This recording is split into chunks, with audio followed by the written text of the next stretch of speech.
കോഴിക്കോട് ജയലക്ഷ്മി സിൽക്സിൽ തീപിടുത്തമുണ്ടായത് മൂന്നാം നിലയിൽ നിന്നെന്ന് കണ്ടെത്തൽ. ഫയർഫോഴ്സ് നടത്തിയ പ്രാഥമിക പരിശോധനയിലാണ് കണ്ടെത്തൽ. തീപിടുത്തത്തിന്റെ കാരണം കണ്ടെത്താനായില്ല. റിപ്പോർട്ട് ഇന്ന് ജില്ലാ കളക്ടർക്ക് സമർപ്പിക്കും. ഫോറൻസിക് സംഘം ഇന്ന് കെട്ടിടത്തിൽ പരിശോധന നടത്തും.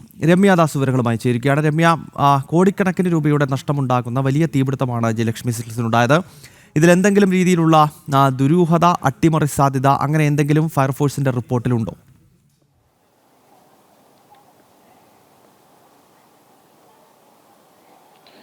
ഗൗതം, നിലവിൽ ഇതുമായി ബന്ധപ്പെട്ടുള്ള വിവരങ്ങളൊന്നും തന്നെ ഈ റിപ്പോർട്ടിൽ ഇല്ല എന്ന് തന്നെയാണ് നമുക്ക് മനസ്സിലാക്കാൻ സാധിക്കുന്നത്.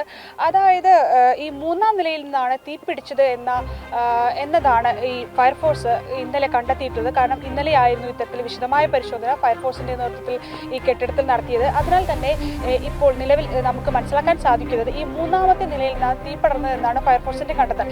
എന്നാൽ ഈ തീപിടുത്തത്തിനുള്ള കാരണം ഇപ്പോഴും വ്യക്തമല്ല എന്നതാണ് ഫയർഫോഴ്സ് പറയുന്നത്. ഷോർട്ട് സർക്യൂട്ട് ആണ് എന്നായിരുന്നു പ്രാഥമിക നിഗമനം. ഇതിൽ തന്നെയാണ് ഇപ്പോൾ ഫയർഫോഴ്സ് ഉറച്ചു നിൽക്കുന്നത്. ഷോർട്ട് സർക്യൂട്ട് ആകാം എന്നുള്ളതാണ്. ഇനി ഇതുമായി ബന്ധപ്പെട്ട് കൂടുതൽ പരിശോധനകൾ കൂടി ഇവിടെ നടക്കേണ്ടതുണ്ട്. കാരണം ഇലക്ട്രിക്കൽ ഇൻസ്പെക്ടറേറ്റ് തുടങ്ങിയ വകുപ്പുകളുടെ ഫോറൻസിക് ഉൾപ്പെടെയുള്ള വിഭാഗങ്ങളുടെ പരിശോധന കൂടി ഈ കെട്ടിടത്തിൽ നടത്തേണ്ടതുണ്ട്. ഇതിനുശേഷം മാത്രമേ വ്യക്തമായി കൂടുതൽ വിവരങ്ങൾ, കാരണം ഈ തീപിടുത്തത്തിലുള്ള കാരണങ്ങൾ കൂടി വ്യക്തമാകുകയുള്ളൂ. നിലവിൽ ഇതുമായി ബന്ധപ്പെട്ടുള്ള ഫയർഫോഴ്സിന്റെ റിപ്പോർട്ടിൽ കണ്ടെത്താൻ കഴിഞ്ഞിട്ടില്ല, ഈ തീപിടുത്തത്തിലുള്ള കാരണം കണ്ടെത്താൻ കഴിഞ്ഞിട്ടില്ല എന്ന് തന്നെയാണുള്ളത്. കൂടാതെ തന്നെ ഈ മൂന്നാമത്തെ നിലയിലായിരുന്നു കൂടുതലായിട്ട് ഈ റംസാൻ അതുപോലെ തന്നെ വിഷു വിപണിയെ മുന്നിൽ കണ്ടുകൊണ്ട് കൂടുതൽ സ്റ്റോക്കുകൾ ഉണ്ടായിരുന്നു എന്നുള്ളതാണ് നമുക്ക് മനസ്സിലാക്കാൻ സാധിക്കുന്നത്. അതിനാൽ തന്നെ ഇത്തരം കൂടുതൽ സ്റ്റോക്കുകൾ ഉണ്ടായിരുന്നില്ല, തീപിടുത്തത്തിന്റെ ആഘാതം കൂട്ടി എന്ന് തന്നെയാണ് ഈ ഫയർഫോഴ്സിന്റെ റിപ്പോർട്ടിലുള്ളത്.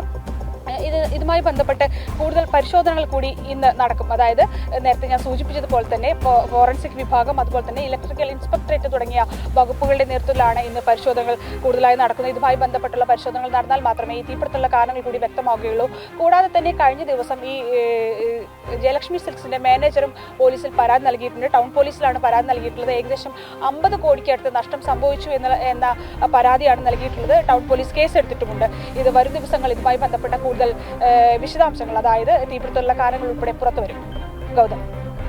ഓക്കെ, കോഴിക്കോട് ജയലക്ഷ്മി സിൽക്സിലുണ്ടായ തീപിടുത്തത്തിൽ പ്രാഥമികമായ റിപ്പോർട്ട് ഇന്നിപ്പോൾ ഫയർഫോഴ്സ് ജില്ലാ കളക്ടർക്ക് സമർപ്പിക്കാൻ പോവുകയാണ്. കെട്ടിടത്തിന്റെ മൂന്നാമത്തെ നിലയിൽ നിന്നാണ് തീപിടുത്തം ഉണ്ടായത്. പക്ഷേ ഇതിന്റെ യഥാർത്ഥ കാരണം എന്താണ് എന്നത് സംബന്ധിച്ചൊരു വിശദീകരണം ഈ റിപ്പോർട്ടിനകത്ത് ഇല്ല എന്നാണ് രമ്യാദാസ് റിപ്പോർട്ട് ചെയ്യുന്നത്.